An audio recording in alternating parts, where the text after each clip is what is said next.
Bom, temos aqui então, para quem conhece um pouquinho de basquete, gosta um pouquinho de esporte, essa é uma quadra de basquete, né? For nosso garrafão, nossa linha de 3 pontos. Esse formato ele vinha, valia até 2010, né? E hoje se trabalha com outros formatos. E esses formatos são sempre atualizados, né? Até por uma questão de ajustes, né? Nas quadras. Então, muitos de vocês talvez não tenham visto ainda já tenham visto esse formato, e também viram outros formatos, o formato mais recente de garrafão que é utilizado, né? Bom, mas em questão aqui, vamos supor que vocês são contratados então para fazer justamente a pintura dessa área interna deste trapézio. Esse trapézio que nós temos aqui, vocês são contratados para fazer a pintura. E aí, como é que vocês vão cobrar a pintura? Quanto que vocês vão cobrar? O quanto que vocês vão calcular de tinta que vai ser utilizado para fazer o cálculo de qual o custo, né, para fazer essa pintura que nós demarcamos aqui?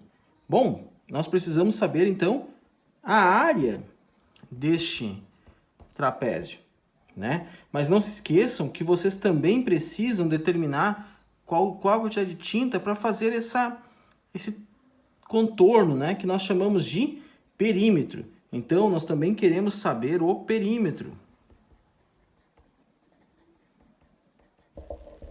do nosso trapézio. Bom, não sabemos se esse trapézio ele está bem desenhado, se ele foi bem feito, né?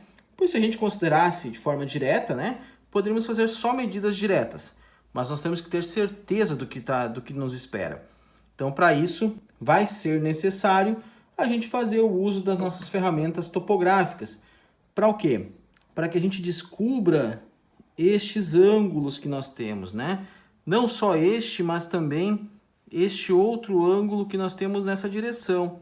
Então, se nós descobrirmos estes ângulos, certo? Se nós tivermos esses ângulos medidos, né? A gente consegue, então, a partir disso, fazer, então, as nossas medições. Podemos chamar este ângulo de alfa e este ângulo de beta. O nome não é bem a diferença que vai fazer, mas nomeando, ajudando você já a entender. Então, a partir do momento que nós fizermos essas medições de ângulo, tivermos a medição de algumas arestas, né, pelo menos principalmente da base desse nosso trapézio, nós conseguiremos então estabelecer as outras dimensões através dessas leituras. Na situação apresentada, temos o garrafão da quadra de basquete. Precisamos encontrar a área e o perímetro dele. Para isso, não precisamos ter todas as medidas de comprimento. Basta utilizarmos o teodolito para encontrar alguns ângulos e a trena para medir a base maior.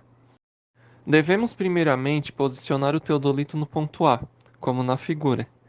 Podemos perceber também que o garrafão da quadra de basquete se trata de uma forma geométrica, o trapézio.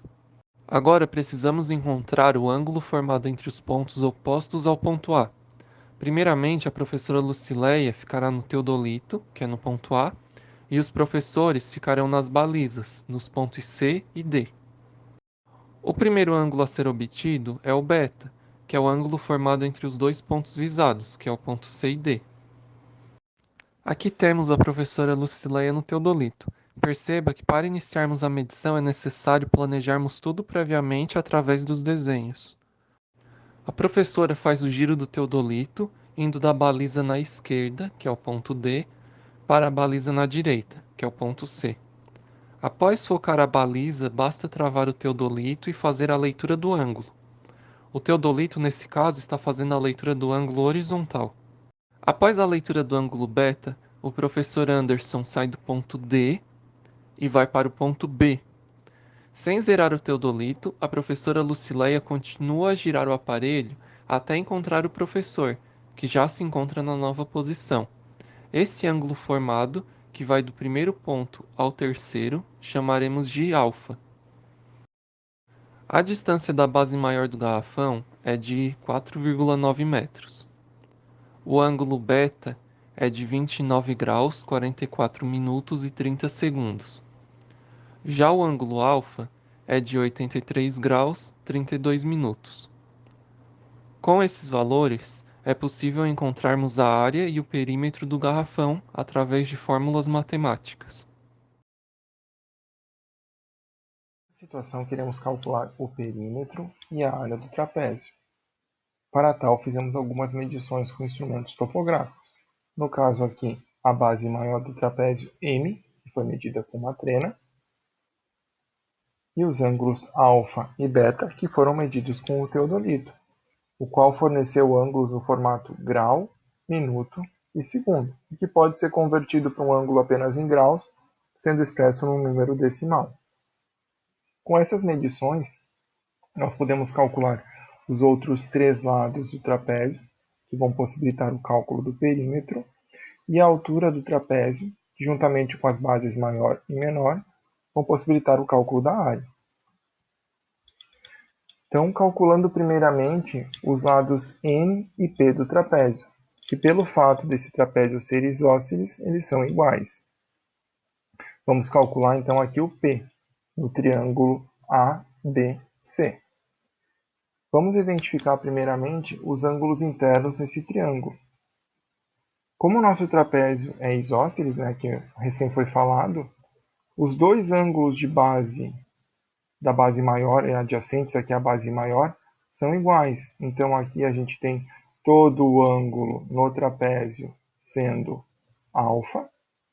Então no outro lado, todo outro ângulo no trapézio adjacente aqui ao lado M também é alfa.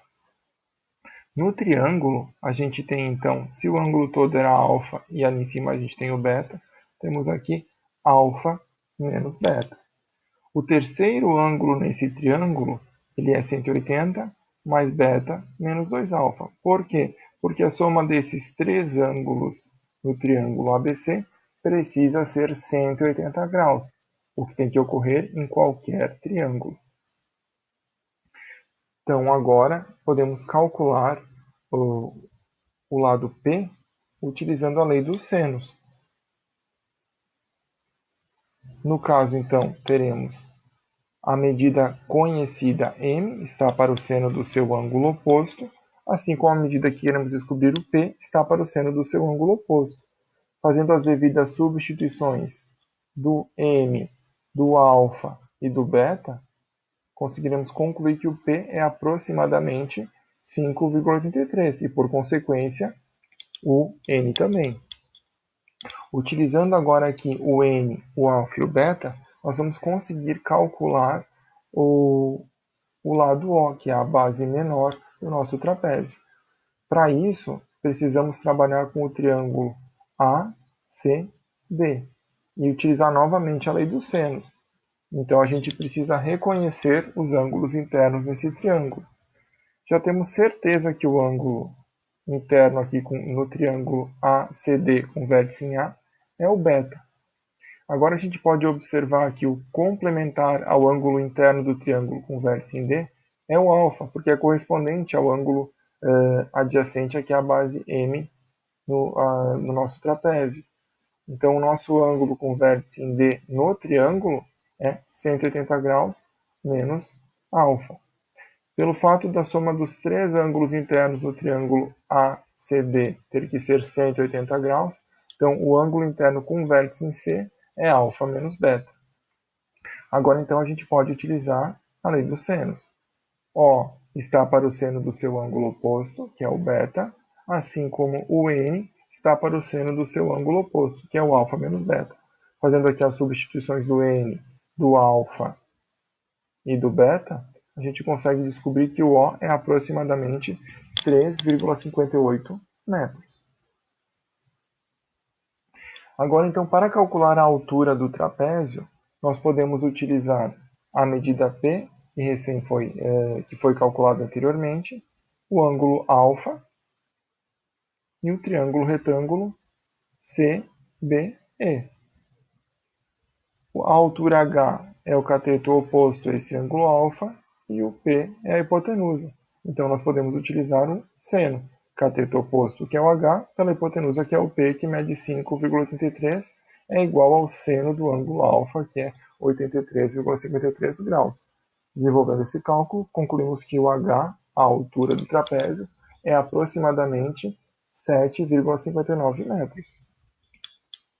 Então, agora com todos esses dados, então é possível calcular o perímetro do trapézio, que é a soma dos quatro lados, M, N, O e P, que totaliza aproximadamente 20,14 metros, e a área do trapézio, que é a soma das bases maior e menor, multiplicada pela altura, dividida por 2, o que é aproximadamente 24,55 metros quadrados. Eu ressalto que na descrição desse vídeo há um link para uma apostila que contém explicações mais detalhadas para todos os conceitos matemáticos envolvidos nessa situação, bem como alguns exemplos.